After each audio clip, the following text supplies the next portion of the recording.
पंजाब दस्तावेज़ के दर्शकों की एक बहुत ही विशेष मुलाकात लेके आया अज मैं। असी खड़े हाँ चंडीगढ़ प्रैस क्लब सैक्टर 27 ਦੇ ਵਿੱਚ। ਇੱਥੇ ਪਹਿਲੀ ਵਾਰ मैनेजमेंट ने एक बहुत ਵਧੀਆ प्रोग्राम किया है। ਉਹਦਾ नाम ਸੀ जी journalist literature festival, the first of its kind. तो इस क्लब ने पहली बार किया तो ਇੱਥੇ ਬਾਹਰੋਂ पत्रकार बुलाए गए आ ਵੱਡੇ ਅਦਾਰਿਆਂ ਦੇ, ਅਖਬਾਰਾਂ ਦੇ, ਚੈਨਲਾਂ ਦੇ। सो असी अज एक सैशन अटेंड किया जोड़ा कि बहुत ही दिल टुंबवा सी। सो वो असी गलबात सुनी मैडम निधि शर्मा की। She is deputy senior editor economic times. ये बहुत लंबी चौड़ी आप गलबात करनी है जे सानू समा देंगे। विषय काफ़ी ने, सैशन चल रहा है, शायद एक अद्धी एपीसोड थानू फिर दिखाइए तो आप गलबात शुरू करते हैं। मुख्य तौर पर मेरा जो फोकस होएगा गलबात का वो होएगा दिल्ली मीडिया के संदर्भ दे विच पंजाब नूं किवें वेख्या जा रहा है, किवें पंजाब दी किसानी का जिहड़ा मोर्चा लग्या वो इत्थे प्रभाव मिल रहा है कि दिल्ली वाला जिहड़ा नैशनल मीडिया वो गोदी मीडिया बन चुका है, मोदी की झोली च पै चुका है। तो वो फिर क्यों पै चुका है, पंजाब नूं एक वखरा करके क्यों वेख्या जा रहा है। पंजाब के किसानां नूं एक तरह नाल वखवादी, अतवादी, खालिस्तानी प्रोजेक्ट करने की कोशिश किहड़े लोग, किहड़े पत्रकार कर रहे हैं तो क्यों कर रहे हैं, उन्होंने की फायदे मिल रहे हैं जदों वो अपने पत्रकारिता के धर्म नाल सही ऑनेस्टली नाल विचर नहीं रहे। तो आओ गल शुरू करते हैं। मैडम निधि शर्मा, नमस्कार जी मैडम। मैडम कितनी कितनी देर से आप हैं टाइम्स ग्रुप के साथ, इकोनॉमिक टाइम्स के साथ? इकोनॉमिक टाइम्स के साथ तो मैं 2010 से हूँ, लेकिन मैंने करियर अपना शुरू किया था 1999 में एशियन एज के साथ। और मैं बाकी अखबारों में टाइम्स ऑफ इंडिया, पायनियर और इकोनॉमिक टाइम्स में काम कर चुकी हूँ। तो आपका बैकग्राउंड किस स्टेट से है? जी, ये बड़ा पेचीदा सवाल होता है क्योंकि हूँ तो मैं राजस्थान से, पिलानी से, लेकिन मेरे फादर आर्मी में हैं थे और उन्होंने बहुत जगह सर्व किया, तो इसीलिए हम भी साथ में ही जाते थे। तो I have grown up all over, जिसको मैं कहती हूँ कि इंडियन ही समझ लीजिए। राजस्थान तो हमारा पड़ोसी स्टेट है, तो राजस्थान से बहुत कुछ इधर आता है पंजाब में। आपको शायद ध्यान में नहीं होगा, तो लोग जानते हैं राजस्थान से क्या क्या इधर आता है।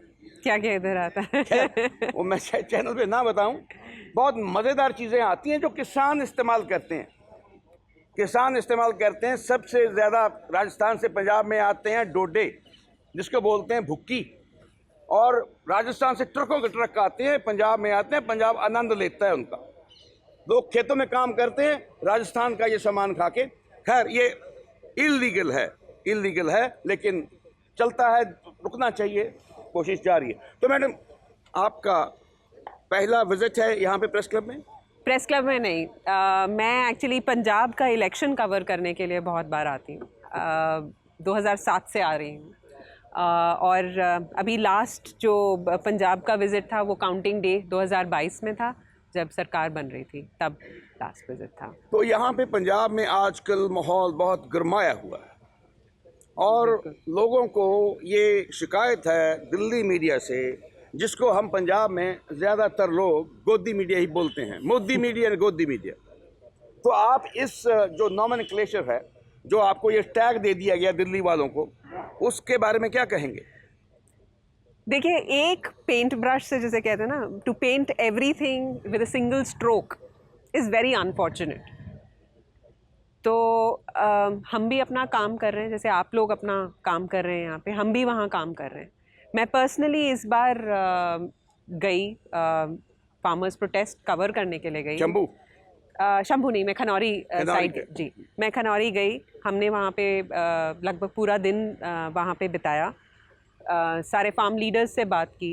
और वहाँ पे तो आपको पता है, शंभू से ज़्यादा खनौरी में जो भी मुठभेड़ जिसे कहते हैं कि टीयर गैस शेल्स भी वहाँ छोड़े गए थे।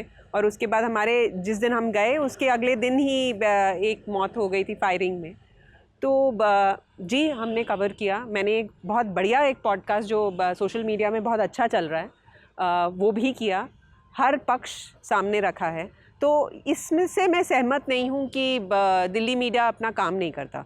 यहाँ से देखने में ज़रूर ये लगता होगा, क्योंकि चैनल्स का जो शोर है कई बार लोगों को काफ़ी ओवरवेलमिंग लगता है। और मैं ये भी नहीं बोल रही हूँ कि चैनल्स काम नहीं कर रहे हैं, सब काम कर रहे हैं। कुछ हो सकता है कहीं पे हाथ खींचा जा सकता है, लेकिन ऐसा नहीं है कि दिल्ली मीडिया मोदी मीडिया है, ऐसा नहीं है। हमारा काम है, as I always say, we are the watch dog of the societies. I think that job needs to be done and it is being done. तो आप जो पॉडकास्ट की बात कर रहे हैं जी, क्या ये आपका टाइम्स ग्रुप की तरफ से है या जी, पर्सनल है? नहीं, ये टाइम्स का ग्रुप है? जी, तो उनकी इकोनॉमिक साइट पे टाइम्स चलता है? जी बिल्कुल। तो खैर और मैं देखूंगा। एप्पल जो हमारे जियो सावन हुआ, एप्पल हुआ, अमेजन प्राइम हुआ, सब जो प्लेटफॉर्म्स हैं सब पे होता है। हमारा खुद का इकोनॉमिक टाइम्स का ईटी प्ले करके प्लेटफॉर्म है जिसके अंदर पॉडकास्ट ड्रॉप होते हैं, वहाँ पे भी है। तो चलिए मैडम, आप खनौरी गए, शंभू आप नहीं जा पाए, मैं शंभू गया। जी, आप मुझे बताइए कि आपने इस बात का जिक्र किया कि हरियाणा की तरफ से जो ड्रोन्स के साथ deep inside Indian Punjab territory जो टीयर गैस शेल्स गिराए जा रहे हैं और जो रबर बुलेट्स की बात हो रही है, there is a one simple principle, rubber bullet has to be fired below the knee. आपने देखा कि उधर से रबर बुलेट छाती पे लग रही है, आंख पे लग रही है, सिर में लग रही है। और जो ड्रोन्स हैं वो डीप इनसाइड पंजाब टेरिटरी, और कौन कर रहा है, क्यों कर रहा है? अच्छा, जब मैं खनौरी मैंने विज़िट किया था, तब जो यूनियंस थी वो सरकार से बात करने के मूड में थी। एक टाइम उन्होंने ऐसा दिया हुआ था कि अभी हम आगे नहीं कूच करेंगे, हम आगे तब बात करेंगे जब पूरी टॉक्स फेल हो जाती हैं। वहाँ पे फार्मर्स ने बहुत कंप्लेन किया कि ऐसा हो रहा है, फॉल्स केसेस घरों में घुस के हमारे ऊपर लगाए जा रहे हैं। ये सब मैं आपको इनकरेज करूँगी कि आप पॉडकास्ट देखें। मैंने जो लेख लिखा है उसको भी देखें। इनफैक्ट सोशल मीडिया पे लोग ये बोल रहे हैं कि पहली बार मेन स्ट्रीम जर्नलिस्ट कोई गए हैं वहाँ पे और पक्ष रखा है फार्मर्स का। तो मैं आपको ये बार बार यही कहती हूँ कि अभी ज़रूरत है for the media to do its job, and it is in its limited way doing its job, which is what should be the case।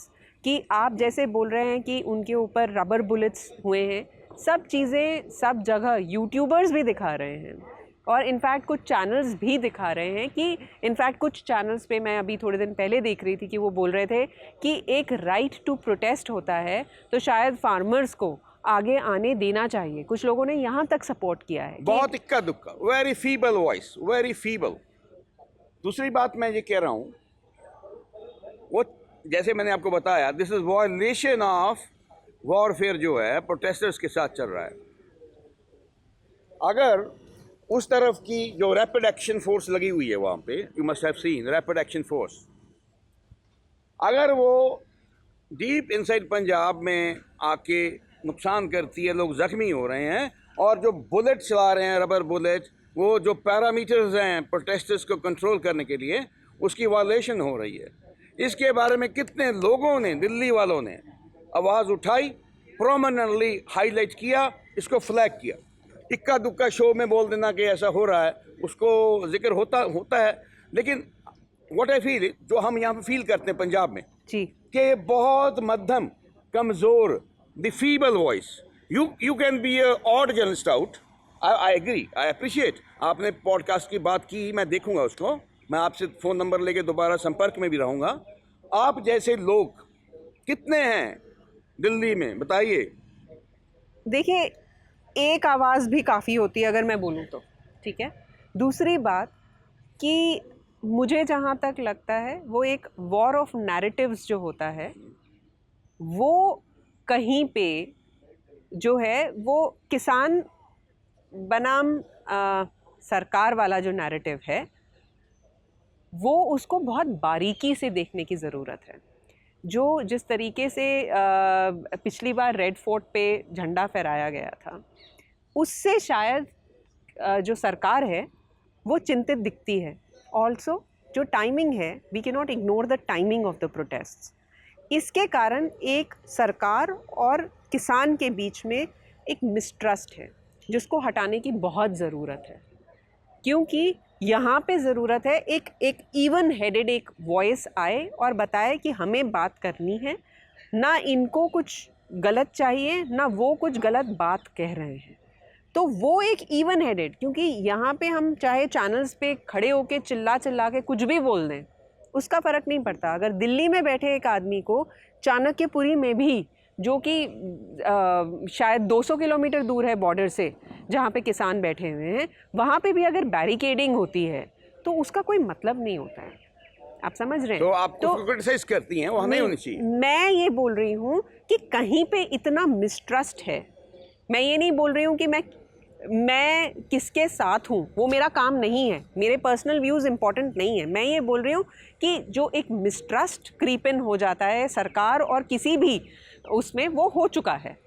एक ज़रूरत है कि हम लोग यहाँ बैठ के चैनल्स पे उत्तेजित ना करके बहुत ही इवन हेडेड आवाज़ से बताएं कि ये पक्ष ये चाहता है और कितना कुछ सरकार दे सकती है या नहीं दे सकती है, ये कहने की ज़रूरत है। जो ऑफ रिकॉर्ड बातें आती हैं कि 10 लाख करोड़ का दबाव आ रहा है, एक ज़रूरत है इन सब चीज़ों को भी कर्ब करने की, क्योंकि जब दोनों साइड बैठती हैं तो ये चीज़ें ज़रूर बीच में आ जाती हैं कि आपने ये कहा था, नहीं हमने ये नहीं कहा था, नहीं आपने हमारे ऊपर ये चलाया था। तो एक बहुत ज़रूरत है, और हमें भी as media it is my responsibility not to add fuel to fire. आपका टाइम्स ग्रुप का एक टीवी चैनल भी है, टाइम्स ग्रुप का ही है, टाइम्स मैं नाउ। इस पे एज अ टाइम्स नाउ है ना, वैसे आपको है तो है ना? मैं प्रिंट में हूँ। अच्छा, आप प्रिंट में, ठीक है। लेकिन मैं ये दर्शकों को बताता हूँ, टाइम्स ग्रुप का एक टाइम्स नाउ टीवी चैनल है, वो आप कभी देखिए। मेरे को बोलने की ज़रूरत नहीं है क्या करता है वो चैनल, उसका मैं एक इंसिडेंट आपको बताना चाहूँगा। I will have to wrap this up. We should wrap this up. चलिए, खैर मैं ओपिनियन, अब मैडम कह रहे हैं कि ज़्यादा हो जाएगा तो मैडम जाना चाहते हैं। आपकी किताब के बारे में बताइए। चलिए जी, मैंने अभी एक किताब लिखी है जो अगस्त 2023 में आई थी, शी द लीडर करके किताब है, जिसमें 17 विमेन पॉलिटिशियंस को प्रोफाइल किया गया है। इंग्लिश में है? जी, अंग्रेजी में है जी। तो चलिए, समय मिले के तो जरूर देखूंगा। उसमें 17 women. Ji, Who are the prominent women you have profiled? I have profiled from, it has 4 sections. I have profiled from Indira Gandhi, Sucheta Kriplani to the current women politicians like Smriti Irani, Supriya Sule, Kani Mori, All Ambika. parties, all parties. Ji, all parties, all regions. What is the main thread you have drawn out? So I have also spoken about women's reservation bill. Is there a need, and if at all, what do women as policymakers bring to the table? Why are we What is talking your about? personal opinion on this? My personal opinion is very much in the book that women do need representation, because as policymakers, women bring a unique character to policy making, which I think men policymakers do not. So there are many examples. I would encourage you to read the book. I'll and read then it, probably. But then it, you know, it the smell is that you are some sort of feminist देखिए, writer. feminist is a नहीं. So feminism is also something that needs to be defined. In fact, it's one of the biggest, one of the, yeah. In fact, people don't even realize what it means. So no, I don't classify myself as a feminist, not at all. मैं दर्शकों ਨੂੰ ਪੰਜਾਬੀ ਦੱਸਦੇ ਹਾਂ। Madam ਨਿਧੀ ਸ਼ਰਮਾ ਜੀ ਕਹਿੰਦੇ ਮੈਂ ਕਿਤਾਬ ਲਿਖੀ ਹੈ she The leader. the leader। ਕੁਝ ਚੋਣਵੀਆਂ ਔਰਤਾਂ ਨਾਲ ਜਿਹੜੀਆਂ ਕਿ ਨੇਤਾ ਨੇ ਉਹਨਾਂ ਦੇ ਬਾਰੇ ਲਿਖਿਆ, ਔਰ ਇਹਨਾਂ ਨੇ ਇਹ ਜਿਹੜਾ ਨਿਸ਼ਕਸ਼ ਕੱਢਿਆ, ਨਿਚੋੜ ਕੱਢਿਆ ਕਿ ਔਰਤਾਂ ਲਈ ਵੀ ਰਿਜ਼ਰਵੇਸ਼ਨ ਹੋਣੀ ਚਾਹੀਦੀ ਆ। ਰਿਜ਼ਰਵੇਸ਼ਨ ਕਿਹਦੇ ਲਈ ਹੈ? ਦਲਿਤਾਂ ਲਈ ਆ। ਸੁਪਰੀਮ ਕੋਰਟ ਕਹਿੰਦੀ ਵੀ 50% ਤੋਂ ਉੱਤੇ ਹੋਣੀ ਨਹੀਂ ਚਾਹੀਦੀ। ਸੰਵਿਧਾਨ ਕਹਿੰਦਾ ਹੈ 50 ਤੋਂ ਕ੍ਰਾਸ ਨਹੀਂ ਕਰਨੀ, ਥੱਲੇ ਰੱਖਿਓ। ਹੁਣ ਇਹ ਕਿੰਨੀ % ਹੋਣੀ ਚਾਹੀਦੀ ਜੀ? How much you want it? 5%, 10%? नहीं, ये तो बिल पास हो चुका है पार्लियामेंट में। जी 33% का, 1/3 का। That is for elections. Yes, No, exactly. I was talking about jobs reservation. नहीं, Jobs this is not, नहीं, this is ये political reservation की बात हो रही representation. है in bodies, you know, democratic bodies हैं, विधानसभा है, पार्लियामेंट है, म्यूनसिपल कॉरपोरेशंस हैं, उनमें ये कहते हैं कि 33% रिजर्वेशन औरतों की, बिल पास हो चुका है। I was forgetting about it. तो मैं समझा कहीं नौकरियों में मांग रहे हैं, तो यह पॉलिसीज बनती हैं जहाँ पे, तो ये they want their role in that. उसमें तो वैसे कास्ट बेस्ड भी रिजर्वेशन तो है ही है पहले। जो रिजर्वेशन बिल है उसके अंदर there is no quota within quota. No quota. हाँ, no quota within quota. So it is 33% reservation of women in legislatures and parliament. ਖੈਰ ਜੀ ਦੋਸਤੋ, ਇੱਥੇ ਗੱਲਬਾਤ ਕਰਦੇ ਹਾਂ ਖਤਮ। ਤੇ ਮੈਡਮ ਨੂੰ ਰਿਕੁਐਸਟ ਕਰਾਂਗੇ ਸਾਡਾ ਚੈਨਲ ਪੰਜਾਬ ਦਸਤਾਵੇਜ਼ ਜ਼ਰੂਰ ਵੇਖੋ ਜੀ। ਦਿਲ ਕਰੇ ਚੰਗਾ ਲੱਗੇ ਸਬਸਕ੍ਰਾਈਬ ਕਰੋ, ਨਾ ਕਰੇ ਦਿਲ ਚੰਗਾ ਨਾ ਲੱਗੇ ਬਿਲਕੁਲ ਨਾ ਕਰਿਓ। ਸੋ ਇਹਨਾਂ ਤੋਂ ਅੱਗੇ ਚਾਹੁੰਦੇ ਹਾਂ ਜੀ। ਨਮਸਕਾਰ, Thank you. ਸਤਿ ਸ਼੍ਰੀ ਅਕਾਲ ਮੈਡਮ। Thank you. ਤੇ ਮੈਨੂੰ ਦਿਓ ਇਜਾਜ਼ਤ, ਤੁਹਾਨੂੰ ਸਿੰਘ ਤਾਗਾ ਨੂੰ ਖੁਦਾ ਹਾਫਿਜ਼।